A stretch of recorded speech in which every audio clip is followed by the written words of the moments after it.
E quando nós chegamos no capítulo de número 6 da Bíblia Sagrada, a Bíblia vai dizer que a numerosa multidão que havia se multiplicado, que agora já era um número considerável de pessoas, a Bíblia Sagrada diz que Deus vai olhar para a terra. E quando Ele olha para a terra, Ele observa que não há um justo diante da terra. Ele observa que os homens tinham multiplicado. E a Bíblia Sagrada diz que os filhos de Deus vai olhar para a terra. E esses filhos de Deus aqui, alguns defendem que são anjos caídos, outros defendem que são os filhos de Sete e os filhos de Caim. A gente não se sabe ao certo, mas a Bíblia Sagrada diz que esses filhos dos homens, quando eles observaram as mulheres, eles vieram e possuíram todas aquelas que eles desejaram no seu coração. A Bíblia Sagrada diz que nesse tempo nasceram gigantes, os chamados Nefilins. Esses Nefilins, a tradução do nome Nefilins quer dizer caído, ou aquele que caiu. É interessante que quando eu pensei nessa tradução bíblica, eu entendi que talvez esses seres aqui, talvez não fossem seres humanos, mas sim seres de alguma forma caídos, que vieram e tiveram relação com as filhas dos homens e nasceram em gigantes. Esses gigantes, a Bíblia Sagrada vai dizer que foram os primeiros poderosos na terra. Eram homens de guerra, homens valentes, eram homens que não tinham misericórdia nem piedade. Então Deus, olhando para a terra, Deus decide exterminar essa raça. Deus decide exterminar todos eles, varrer da face da terra. Aí quando Deus olhando da terra, eu imagino Deus observando, e Ele vai observar em meio a uma geração corrompida, em meio àqueles que não temiam mais o Senhor, e não tinham o Senhor como referência. Os olhos dele vai parar sobre um homem chamado Noé. E Deus desce de cima para baixo para falar com Noé, entregar para ele um projeto. E Deus olha para ele e diz: Noé, eu tenho visto que em toda a terra, agora imagina, não é só um lugar. Deus observou toda a terra e disse: Noé, eu tenho visto que em toda a terra só o Senhor, só você é justo e pratica a justiça. E Deus vai entregar para ele um modelo de uma arca que ele haveria de fazer para salvar ele e toda a sua família.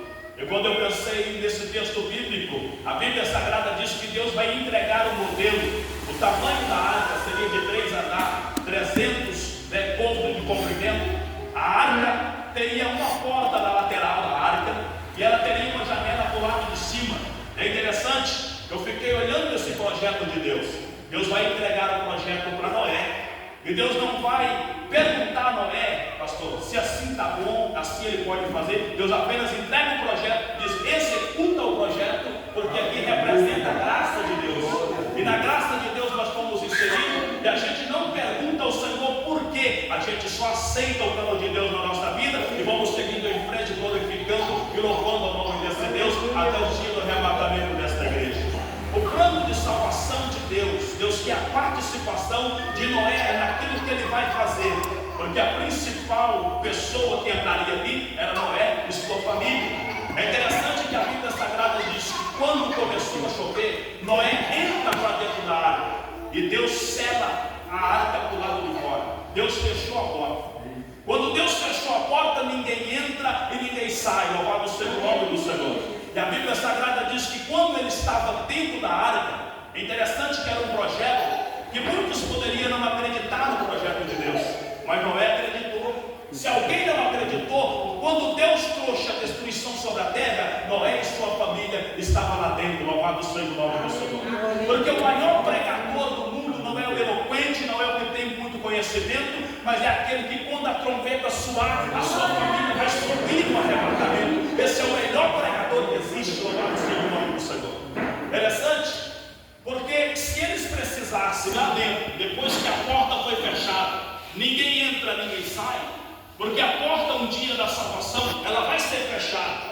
Agora a porta está aberta, você tem condição de entrar e convidar alguém para entrar, mas essa oportunidade não durará para sempre. Aleluia, louvado seja o nome do Senhor. Eis agora o tempo oportuno, eis agora o momento favorável da salvação, é agora. Por isso que a Bíblia diz: se hoje ouvires a voz do Senhor, não endureceis o vosso coração. Louvado seja o nome do Senhor. Interessante, que se eles quisessem ver a claridade do dia, teria que abrir a janela e olhar para cima. 40 dias e 40 noites chovendo, e a Bíblia Sagrada diz que aquelas águas levantou agora, no capítulo de número 9, a Bíblia Sagrada vai dizer que 150 dias durou a chuva e durou aquele dilúvio. Já não existia nada na face da terra. Aleluia.